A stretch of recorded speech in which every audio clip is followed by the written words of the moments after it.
Hi everybody, my name is Naya Denise McAdoo. I use she, they pronouns, and I am a current senior at the University of Kansas. I have also participated in Student Senate this year and also am a co-founder of the KU Black Student Coalition.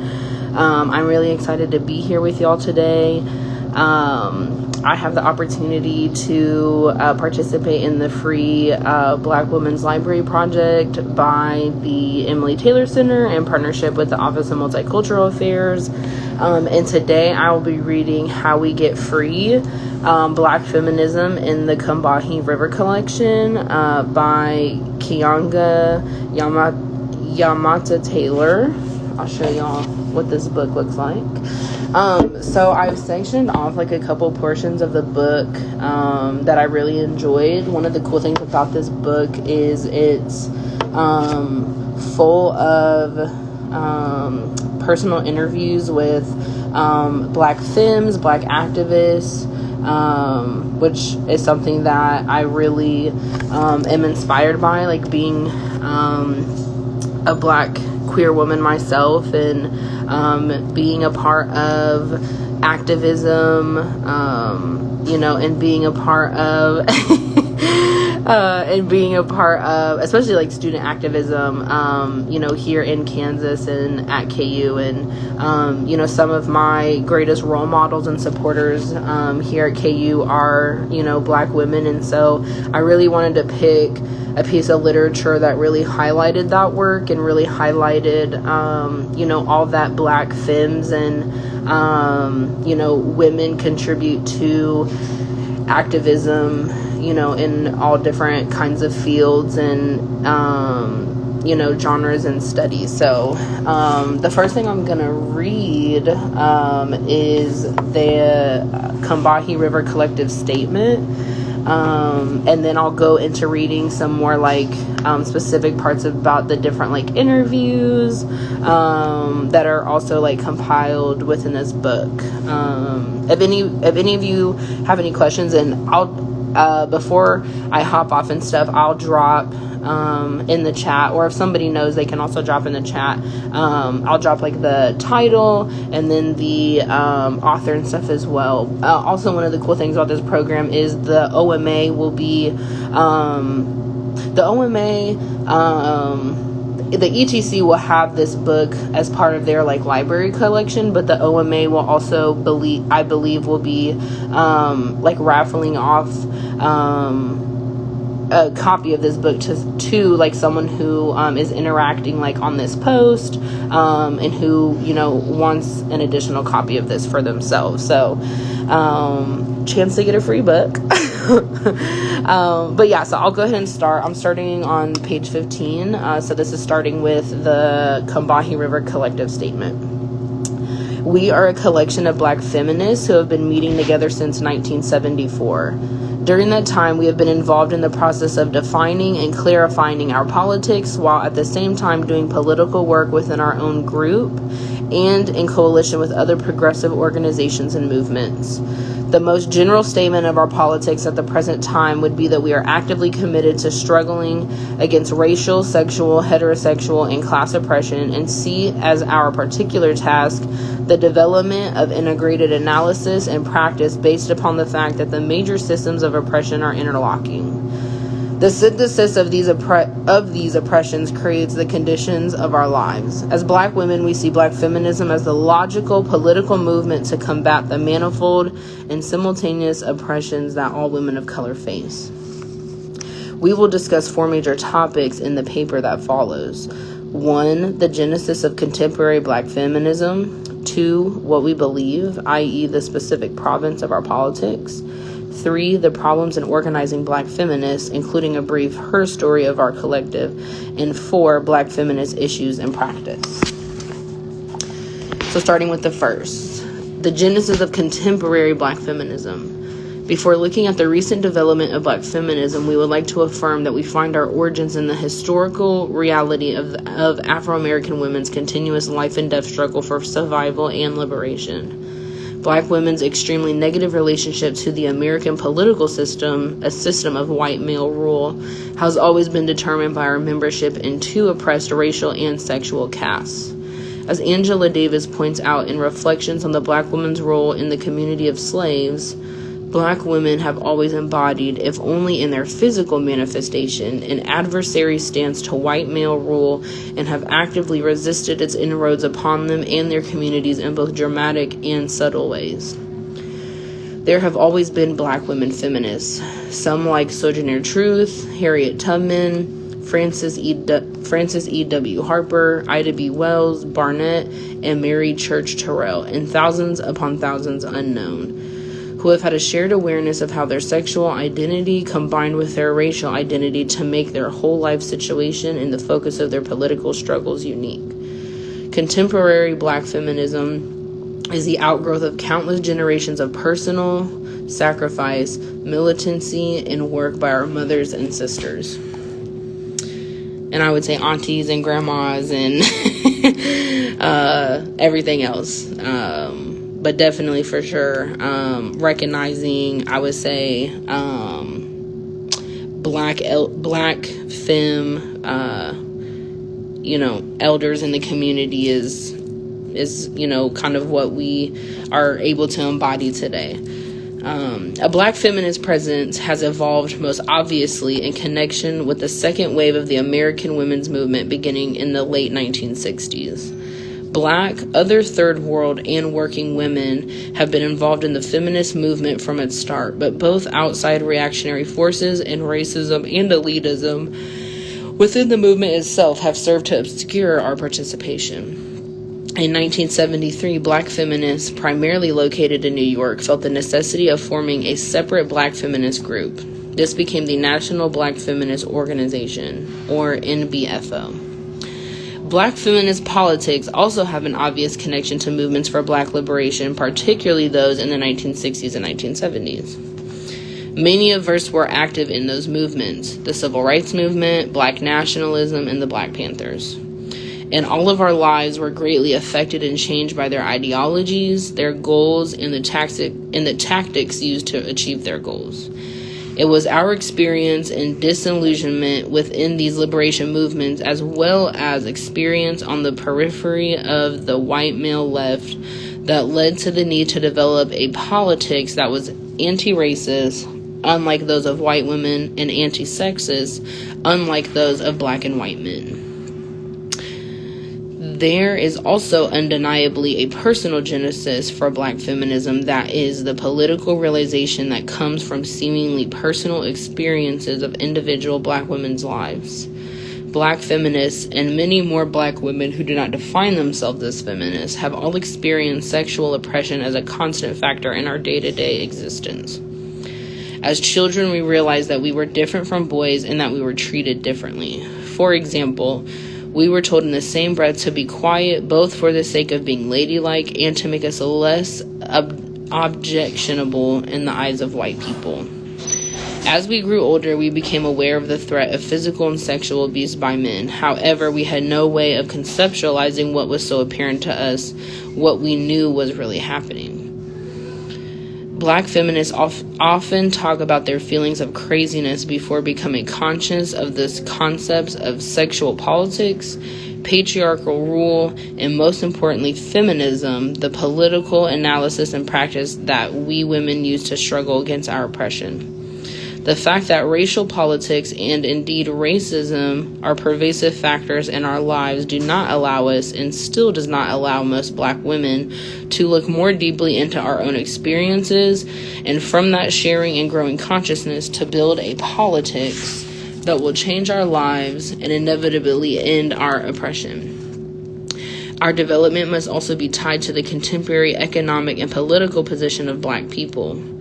The post-World War II generation of Black youth was the first to be able to minimally partake of certain educational and employment options previously closed completely to Black people.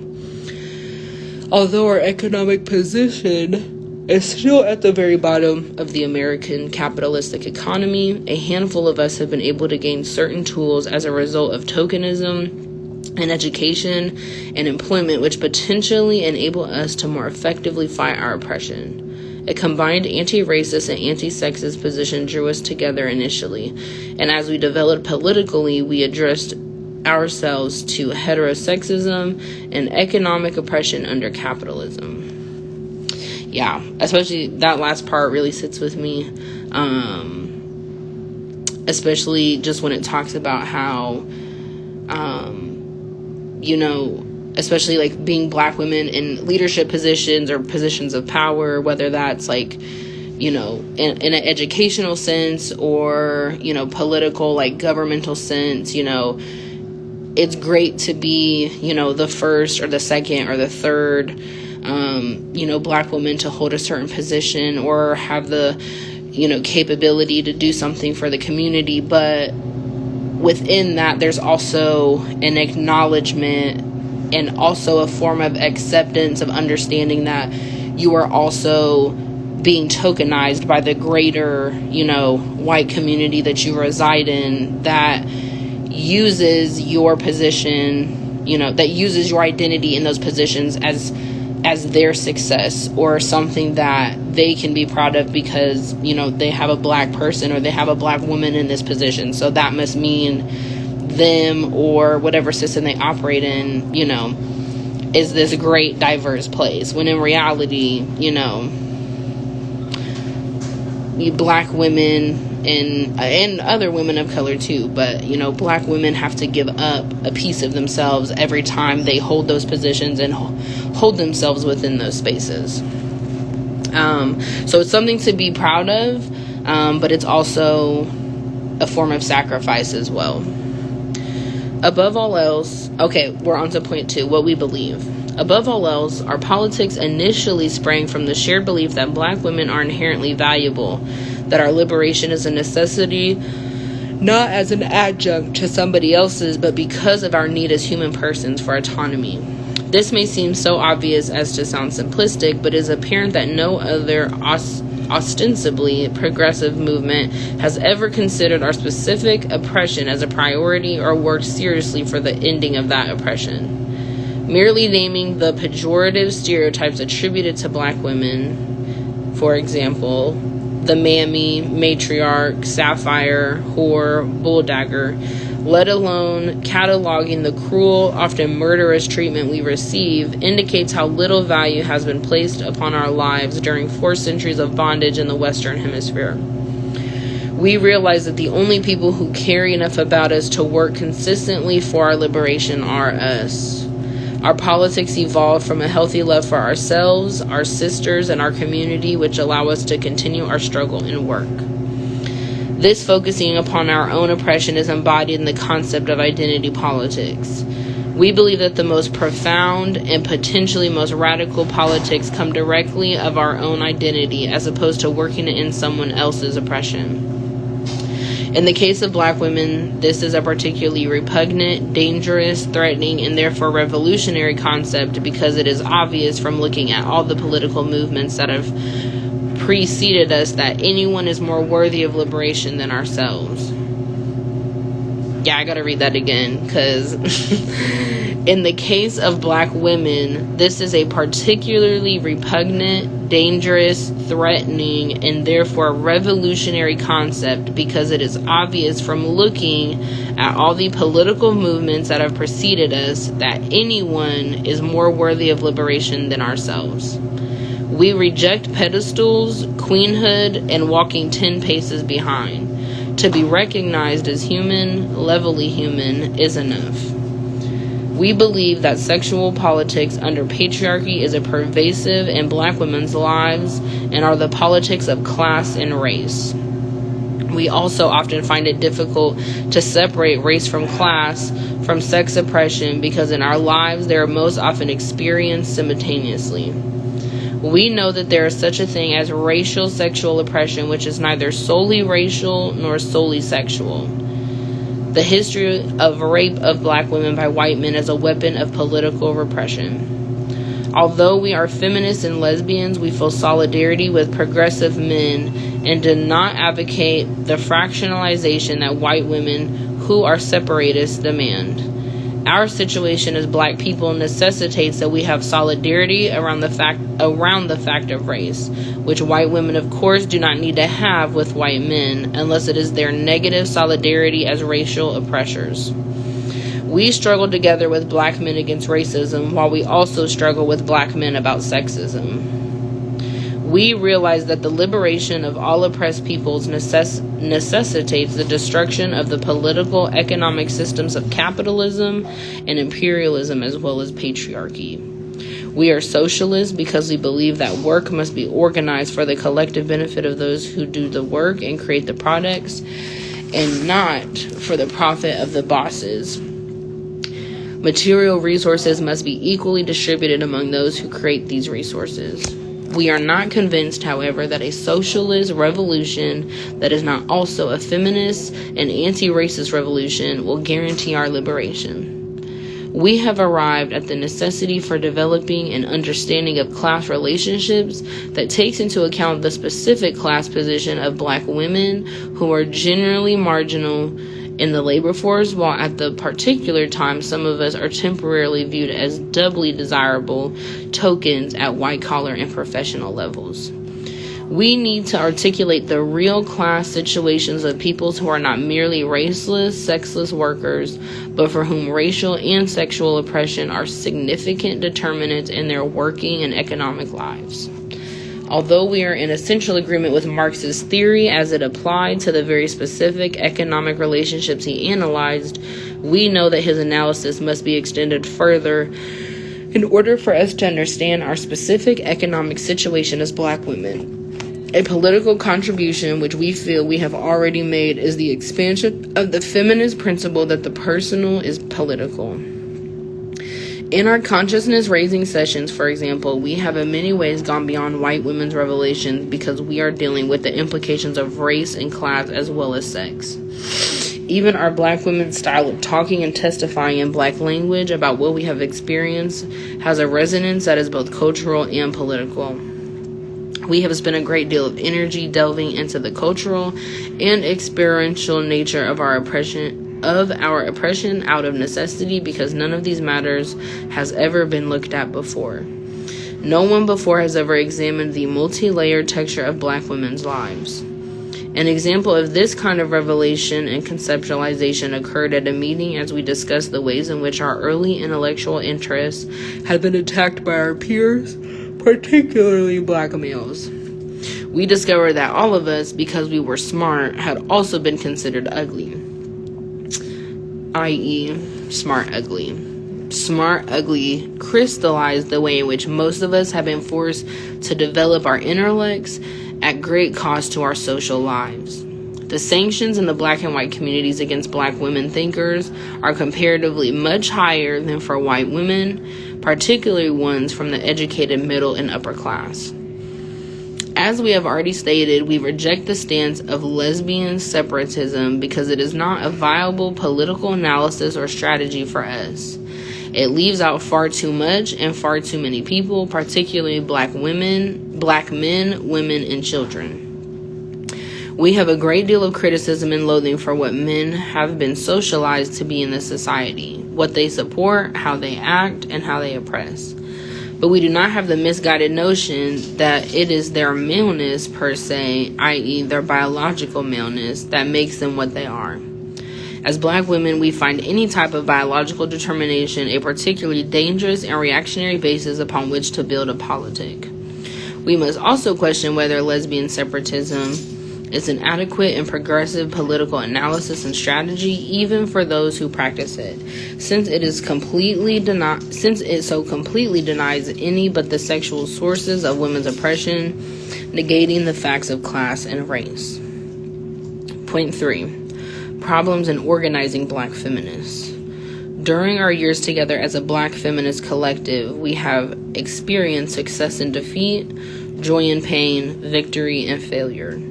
We have found that it is very difficult to organize around black feminist issues, difficult even to announce in certain contexts that we are black feminists.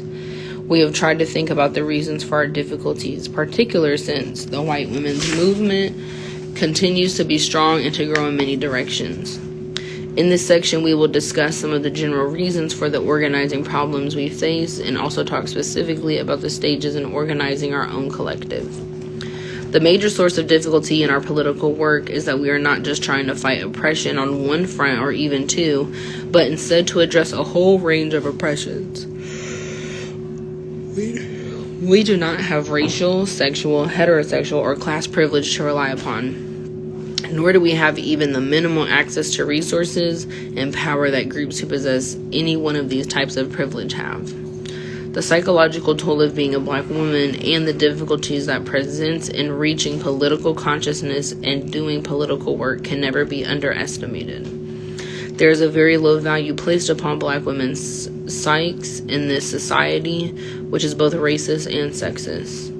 As an early group member once said, we are all damaged people merely by virtue of being Black women.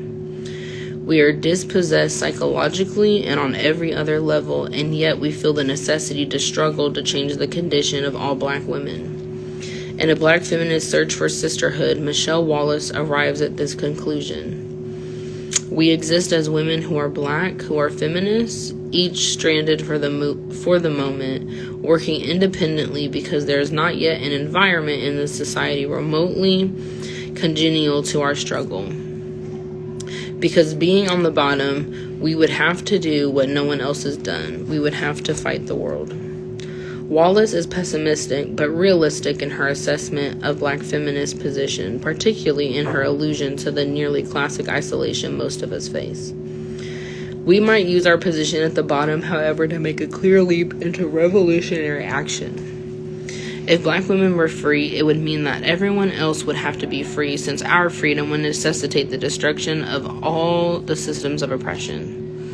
Feminism is, nevertheless, very threatening to the majority of Black people because it calls into question some of the most basic assumptions about our experience, i.e., that sex should be a determination of power relationships. Here is the way male and female roles were defined in a Black nationalist pamphlet from the early 1970s. We understand that it is and has been traditional that the man is the head of the house. He is the leader of the house and nation because his knowledge of the world is broader, his awareness is greater, his understanding is fuller, and his application of this information is wiser. After all, it is only reasonable that the man be head of the house because he is able to defend and protect the development of his home. Women cannot do the same thing as men. They are made by nature to function differently. Equality of men and women is something that cannot happen even in the abstract world. Men are not equal to other men, i.e., ability, experience, or even understanding. The value of men and women can be seen as in the value of gold and silver. They are not equal, but both have great value. We must realize that men and women are a complement to each other because there is no house and family without a man and his wife. Both are essential to the development of any life. The material conditions of most Black women would hardly lead them to accept both economic and sexual arrangements that seem to represent some stability in their lives. Many Black women have a good understanding of both sexism and racism, but because of the everyday constrictions of their life, cannot risk struggling against them both. The reaction of Black men to feminism has been notoriously negative. They are, of course, even more threatened than Black women by the possibility that Black feminists might organize around our own needs. They realize that they may not only lose valuable and hardworking allies in their struggles, but that they may also be forced to change their habitually sexist ways of interacting with and oppressing Black women. Accusations that Black feminism divides the Black struggle are powerful deterrents to the growth of an autonomous Black women's movement. Still, hundreds of women have been active at different times during the 3-year existence of our group, and every Black woman who came out of a strongly felt need for some level of possibility that did not previously exist in her life. When we first started meeting early in 1974 after the NBFO First Eastern Regional Conference, we did not have a strategy for organizing or even a focus. We just wanted to see what we had. After a period of months of not meeting, we began to meet again late in the year and started doing an intense variety of consciousness raising. The overwhelming feeling that we had is that after years and years we had finally found each other. Although we were not doing political work as a group, individuals continued their involvement in lesbian politics, sterilization abuse and abortion rights work, Third World Women's International Women's Day activities, and support activity for the trials of Dr. Kenneth Edelin, Joan Little, and Inez Garcia. During our first summer, when membership had dropped off considerably, those of us remaining devoted serious discussion to the possibility of opening a refuge for battered women in a Black community.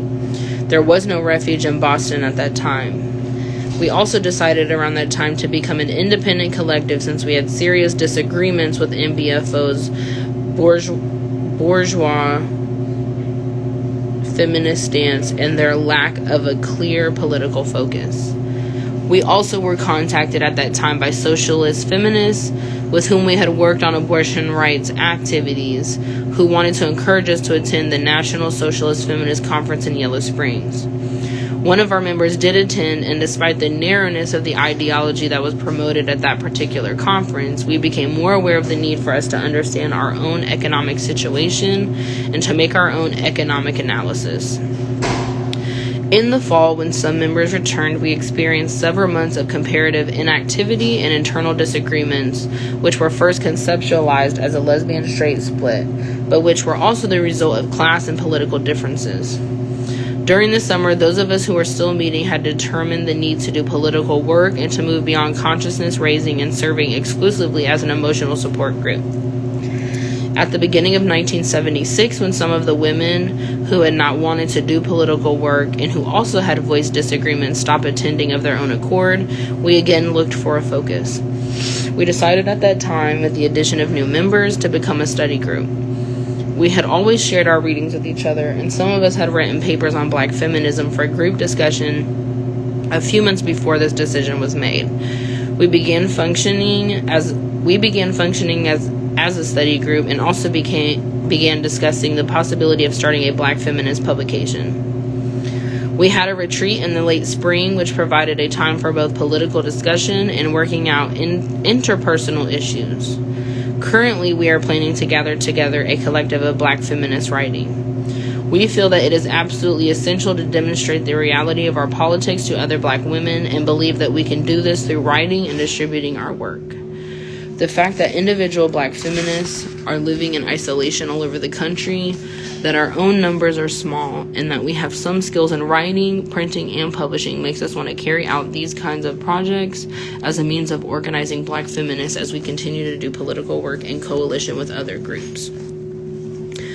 Point 4. Black feminist issues and projects. During our time together, we have identified and worked on many issues of particular relevance to Black women. The inclusiveness of our politics makes us concerned with any situation that impinges upon the lives of women, third world, and working people. We are, of course, particularly committed to working on those struggles in which race, sex, and class are simultaneously factors in oppression. We might, for example, become involved in workplace organizing at a factory that employs third world women, or picket a hospital that is cutting back on already inadequate health care to a third world community, or set up a rape crisis center in a Black neighborhood. Organizing around welfare and daycare concerns might also be a focus. The work to be done and the countless issues that this work represents merely reflect the pervasiveness of our oppression. Issues and projects that collective members have actually worked on are sterilization abuse, abortion rights, battered women, rape, and healthcare. We have also done many workshops and educationals on Black feminism on college campuses, at women's conferences, and most recently for high school women. One issue that is a major concern to us and that we have begun to publicly address is racism in the white women's movement. As Black feminists, we are made constantly and painfully aware of how little effort white women have made to understand and combat their racism, which requires, among others, that they have a more than superficial comprehension of race, color, and Black history and culture. Eliminating racism in the white women's movement is by definition work for white women to do, but we will continue to speak to and demand accountability on this issue. In the practice of our politics, we do not believe that the end always justifies the means. Many reactionary and destructive acts have been done in the name of achieving correct political goals. As feminists, we do not want to mess over people in the name of politics. We believe in collective process and a non-hierarchical distribution of power within our own group and in our vision of a revolutionary society. We are committed to a continual examination of our politics as they develop through criticism and self-criticism as an essential aspect of our practice. In her introduction to Sisterhood is Powerful, Robin Morgan writes, I haven't the faintest notion what possible revolutionary role white heterosexual men could fulfill, since they are the very embodiment of reactionary vested interest power. As Black feminists and lesbians, we know that we have a very definite revolutionary task to perform, and we are ready for the lifetime of work and struggle before us. Combahee River Collective, April 1977. Okay, so I'm gonna go right into... Okay. So I have like 20-ish more minutes, so I'm gonna do this interview and we'll get through as much as I'm able to do. But this interview is with Beverly Smith, and let me just... Yeah, and so Beverly Smith is one of the authors of the Combahee River Collective statement. And so, yeah, so this is, the way this is set up is the author is interviewing these women. And so it's like a question or like comment and then a response like from the person. So I'll lead with that. But Keeanga-Yamahtta Taylor starts with, I'm wondering if you could tell me when you became a feminist or identified as a feminist, and what were some of the factors in your background that kind of led you down that particular political orientation. Beverly Smith responds, I would say one of the most important experiences I have is that Barbara and I, and you may well know this, grew up in a family and a household specifically that was all women. Oh yes, I didn't hear her phrase it quite that sharply, but that's an important thing to be aware of. Yes, and I think, well, there are lots of reasons why I feel that was an important part of my orienting toward feminism. And one of those things I would say about it is because everything that needed to be done in our household was done by women. When my family moved to the house where we spent most of our years, it was a 2-family house. And when we moved there, our aunt, our mother's sister, lived upstairs with her husband. So there was a period of like, I would say 3 or 4 years where there was a man in the household. But my aunt's husband, even when he was there, I don't remember anyone sort of like not only not deferring to him, but I don't remember anyone saying, oh, well, we had to get Bill because only he can do this and whatever. I don't remember that kind of behavior, although he did exercise authority. But after he left, it really was an all-female household. And so, as I said, everything that needed to be done, women were doing it. And what kind of work outside of the home were the women in your house doing? Our mother worked as a supermarket clerk, as an assistant manager perhaps. I'm not sure exactly what that title was. Barbara may have told you that she had a bachelor's in education and that she was trained as a teacher, but unfortunately she was never really able to practice her profession. There were several reasons. One reason was because she had the necessity of earning a living as soon as possible, because she was supporting us, of course, and her mother, who could not really have worked outside of the home because she was taking care of us. Right. So that was the division of labor. And then our aunt worked as a clerk or administrative assistant, but her title was clerk at the Cleveland Public Library. It was the main library, and the Cleveland system was huge. My aunt worked in a special division that was based upon the personal library of one of the founders of the Cleveland Public Library, and he had certain interests, like he was interested in folklore and religion. He was interested in Asia, which was called Orientalia at that point. There were a lot of Koreans. There was an exhibit hall, like a foyer or something, all before you went into the library part with the books. And there were Koreans there and other things.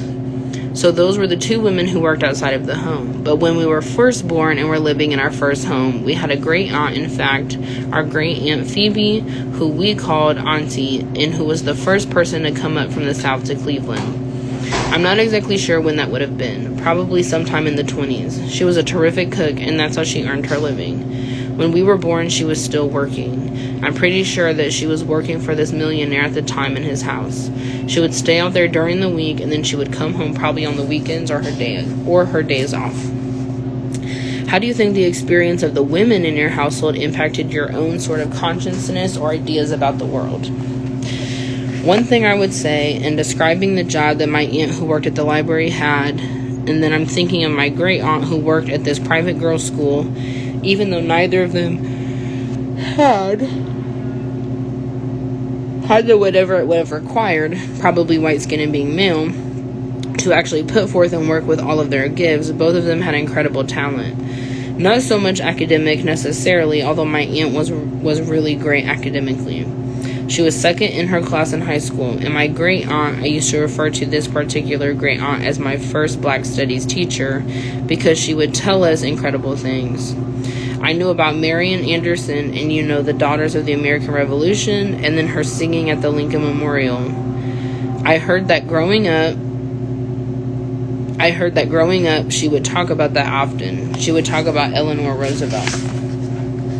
I remember once she talked about the play The Merchant of Venice. She was talking about how Portia in The Merchant of Venice, she's a woman who was, I think, defending her father, the merchant, and she's a woman. So Shakespeare wrote this story where a woman acted as a lawyer. And of course we know how long ago that was. Our great aunt, who I've been telling you about, took particular note of it. So what I would say is they were very gifted. And also, they all had whatever it took in order to pursue their interests and their gifts and develop their talent. Another great aunt who I would like to tell you about because I think it's relevant was a certified or qualified teacher down south. When she came up to Cleveland, and of course she didn't have any certification, I'm not even sure whether she would have been of age to pursue teaching up in Cleveland anyway. So what she did was, I tell people that if she had been white, she would have been considered a nanny. But because she was Black, no one would ever have referred to her as that way. She took care of lots of very well-off children, and she was a teacher. I mean, she taught us amazing things. She was so creative, and we were always doing little craft projects and things like that. At a certain point, because money was always an issue for her, as it was for all of the family, she decided that she was going to become a practical nurse. There was a school in Cleveland, a public school, although they may have sent her to the adult education. There may have been tuition involved. She lied about her age in order to get into the program because she was too old as far as the requirements were at the time, as she did very, very well. But then, unfortunately, she had arthritis, and she had an accident and fell, and she was not able to continue because she became disabled as a result of the arthritis in the fall. I'm assuming that you all talked about politics in the news. What was happening in the world? All the time. I remember I guess it was when the lunch counter sit-ins were happening. I remember my grandmother saying, "They say we're not supposed to trade at Woolworths." The reason she used that phrase was that was an old-fashioned way of talking if you were living and growing up in rural Georgia. You went into town to trade, and so she said, "I hear we're not supposed to trade at Woolworths." She was very, very active in the community, too. She worked at the polls. She was in every kind of club you can imagine in relationship to the church. She did huge amounts of volunteer work that no one would really recognize as such. Every fun drive they had, people used to go door to door to collect for things like the Cancer Society or the March of Dimes, things like that. She was always doing that, and we would go with her. So yeah, there was a great interest in what was going on in the world. There was a great habit of discussing politics. The grown-ups would be downstairs. In our first place, we had up and downstairs, and I realized that it seemed like the grown-ups were always talking about race. I might not have put it in those terms, but I remember wondering when I was very young, I wonder why grown-ups always talk about race. I didn't see it necessarily as something that Black grown-ups did. To me, it was just, well, I guess that's just what they do. That's what grown-ups talk about. You two must have been coming of age politically, perhaps actively, during the civil rights movement. Oh, absolutely. I remember the remark that I told you that my grandmother made about boycotting Woolworth. I remember that. I remember hearing about the Supreme Court decision. I was aware of that, even though that was 1954 and we were born in 46. So we were 7 during that time period. We also, a couple years later, were aware of the presidential campaign when Eisenhower was running for the first time because he had a slogan. His name was Ike, I-K-E. And so he had a slogan, I like Ike. We heard that and we would repeat it. And one of our great aunts, the one who was the cook, used to laugh and thought it was so funny that we were aware of this slogan. Little Rock, we were very aware of Little Rock and when they integrated Central High School, because that was during the Eisenhower administration, the second administration. And that was really, I think, the first nationally noticed skirmish, more than a skirmish, battle in the civil rights movement. We are aware of the bus boycott, the Montgomery bus boycott. I remember pretty much anything and everything that happened in the civil rights movement. We were aware of it because we've been watching it on television. I remember particularly, I think this was when we were in junior high, New Orleans was integrating the schools, and they were really hateful. One of the things I remember from that time is that there were white mothers, some of them with their hair in curlers, and I remember these white mothers screaming at the black children, just being so horrible to the black children. And I was so young, I remember thinking, how could these women, how could they be mothers? Because it did not accord with my concept of what a mother was like. But in terms of the questions you're asking, I knew that was going on. When did you come politically active? I would say we became politically active, well, definitely in high school. I can't remember exactly. I would say probably 16, 17. What were you doing? What was the source of your activity? One of the things I don't know exactly how we hooked up with this, but we actually were quite involved with CORE. The Congress on, The Congress on Racial Equality, yes. CORE was an organization that initiated the Freedom Rides, but in Cleveland, the big issue was de facto segregation, and CORE was very involved in that. I've told people this recently. One of the things we used to do when we were in high school was a lot of picketing of the Board of Education, which was downtown because of the issue of de facto segregation. And specifically, the issue was that the school system kept choosing to build schools in all white neighborhoods and areas, which prevented the possibility of integrated schools because of where they placed the schools. This was a big, big issue. And in fact, there was a white minister, who lay down in front of a bulldozer on one of these school sites, and the bulldozer operator didn't know he was there, and he was killed. Wow. Yeah, it was pretty darn intense. So we were involved with CORE. We would go down and picket at the school board, and then we would go back to our high school and be honor students. We met Fannie Lou Hamer. It probably had something to do with CORE. She had probably come and spoken somewhere, and then we went back to someone's house and had a party in the basement. I remember Fannie Lou Hamer sitting in this chair, and Barbara and I were sitting on the floor at her feet. I remember that so distinctly. I remember what she looked like. I remember her hair. And one thing I want to say is that I think it was so amazing about our experience in the civil rights movement, and specifically with CORE, is that these were some extremely supportive and respectful and concerned adults. The head of CORE in Cleveland at the time was a woman, and I think that may well have had to do a lot with why we were welcomed and why the spirit or the values and processes of the organization were comfortable enough for us young people to be involved with the organization. Also, my sister and I were very involved in the school boycott, and we boycotted. We stayed out of school. They had set up freedom schools all over the city on the day of the boycott. My sister and I would go to one that was near us. It was at a church very near to us. So we walked over to the church, and we went in, and it was bedlam. Barbara and I read them the Riot Act. We said, no, this is not what this is supposed to be. And then we started talking to them about civil rights, the civil rights movement, and what this meant. You organize them. You're not supposed to be running around like little idiots. This is serious. This is important. And so I'm sure they were happy when we left. Anyway, that's just an example. We wanted to go to the March on Washington, but our aunt could not permit us to go. And one of our friends at high school, who we were in class with, she went. And we were saying, well, Carletta is going. And that didn't cut a lot of ice with our aunt. Basically, she said, you're too young. And when I think back on it from her point of view and from the point of view in general of the parent, I would probably come down on that side, because she also did not know well the people that we knew and were working with from CORE, but we were so disappointed because we really, really wanted to go. Did you watch the coverage on television? Oh, absolutely. Oh, yes, absolutely. I'm one of the few people who actually heard the speech as it was being given. Oh, really? Oh, yeah, absolutely. That's how we got a lot of information about the civil rights movement. We had magazines and newspapers and stuff. We got Ebony and Jet in the daily newspapers. But TV was a great source of information. I remember when we got our first TV, because we're old enough that when we were born, no one had TVs. It just wasn't a thing. They weren't there. But then we got a TV, and we, of course, as kids, just loved it. We used to listen to the radio when we were younger, and they had programs on for kids, but we'd listen to the news too. Let me put it another way. We heard the news. This is a varied sort of rich set of experiences. So what happens when you both graduate from high school and then go to college?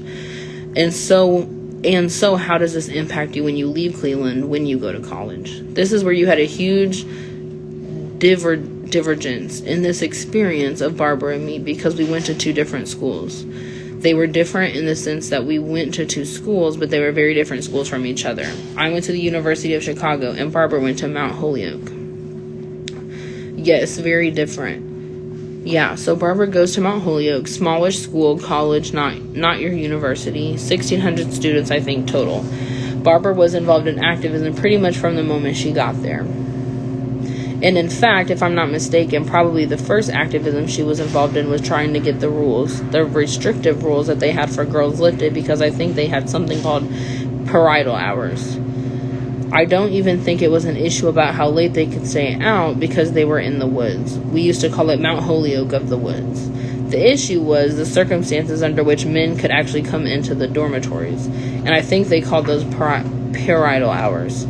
Men could only come into the dormitories only one day a week on a weekend. I think it was Sundays, probably Sunday. But the thing is, men could not come to rooms. They had these little parlors down, I think, on the first floor of the dorms, where you could have a gentleman caller or whatever come in, a boy, specifically because we were girls and boys. That was some of the first organizing I think my sister did. Also, I think anti-Vietnam War activity during her first year.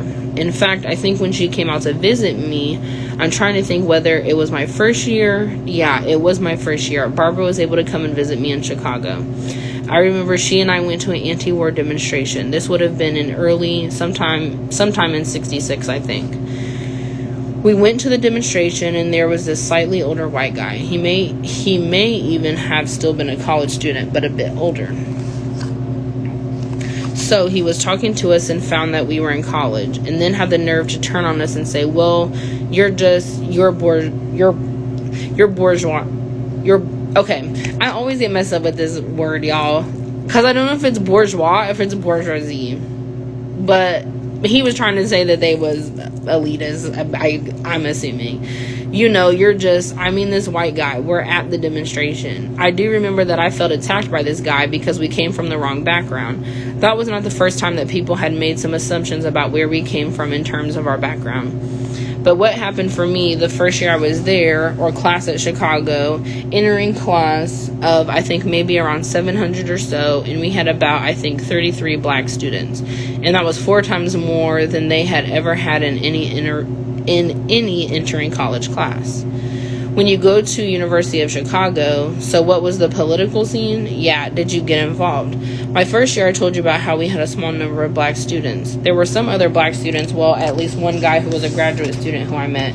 And so we formed a little group where we would get together. And it wasn't like heavy political or anything. It was more like a support group. But we also knew that being a black student there definitely had political implications. We were dealing with racism pretty much from the day we got there in terms of things that professors said.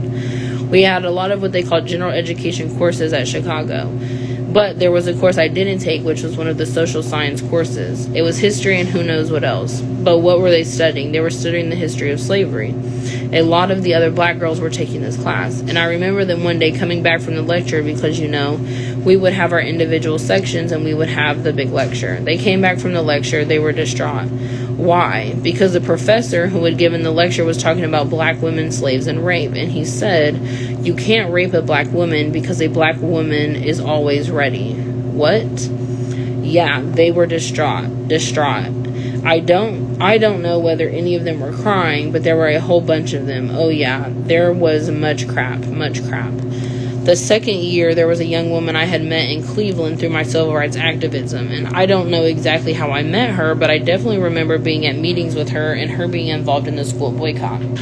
I knew her before that time. I was always very intimidated by her because she was very like, I'm right, I have the word from on high.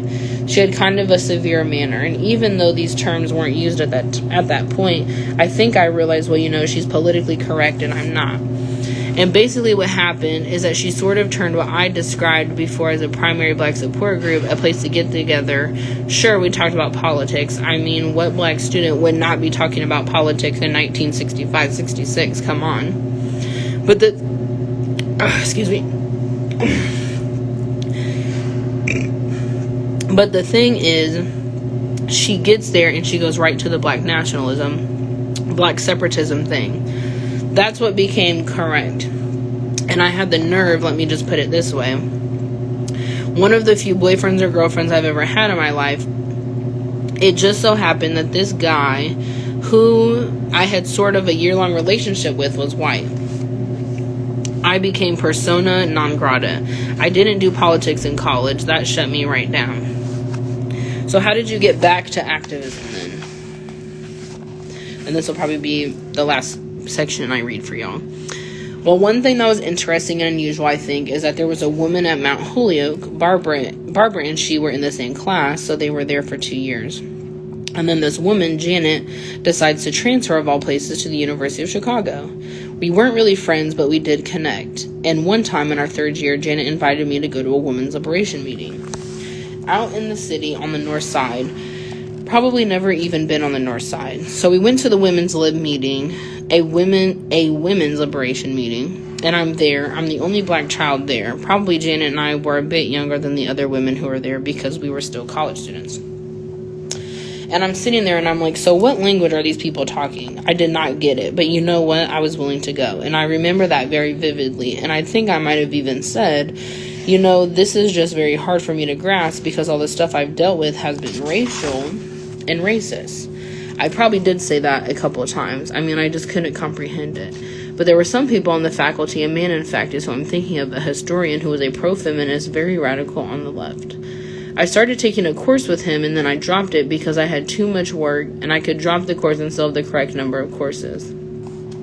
But I was in there for a while, and I got a sense of what he was doing, and he was very interested in the history of the underclass, the unseen, and that included women. And that was probably my third year. My fourth year, my last quarter at college, I had a history teacher, American history, who was very progressive, and he's the only professor who ever gave me an A in my major. We had to write these papers, fairly long research papers, outside of class. And so he was my advisor, and I decided that I would write about the relationship between the abolitionist movement and the women's movement, pretty much after the Civil War.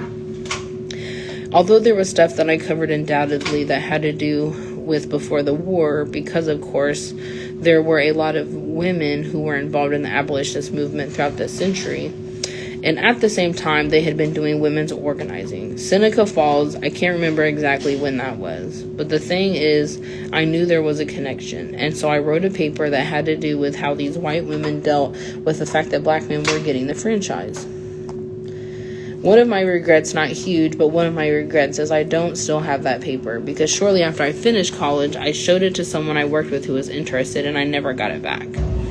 But that's what it was about. I knew some of the sources that I used because of the main sources was a woman who'd become quite prominent in writing women's history, American women's history. So there was that. And I never stopped paying attention to stuff even though I wasn't an activist because I was so politically incorrect. Stokely Carmichael came to campus. I went to see Stokely my first quarter. Martin Luther King came to campus. I went to that.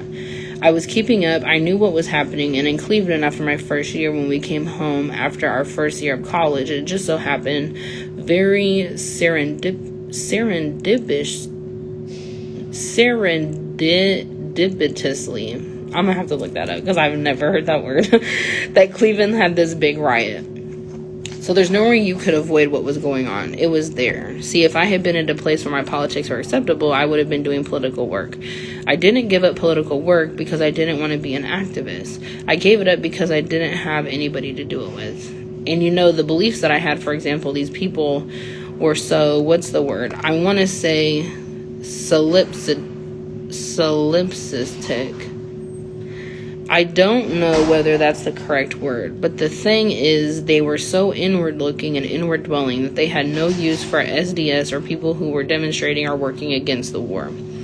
Because, after all, SDS is a white organization. Well, guess what? SDS might have been white. Most of the demonstrators at a certain point might have been white who were demonstrating against the war, but the army, the armed forces, was very colored. And surprise, surprise, so were the Vietnamese. They were not white people, but I think you get a sense of what the received wisdom was.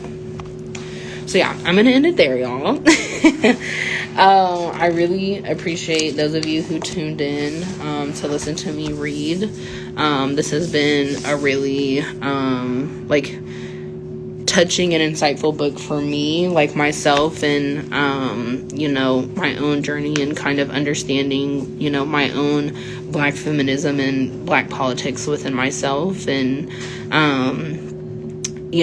I've done this series once before, and I'm really glad I got invited to do it a second time. I think it's an absolutely amazing program, and I really hope we continue to see it, because I think not only Black people, but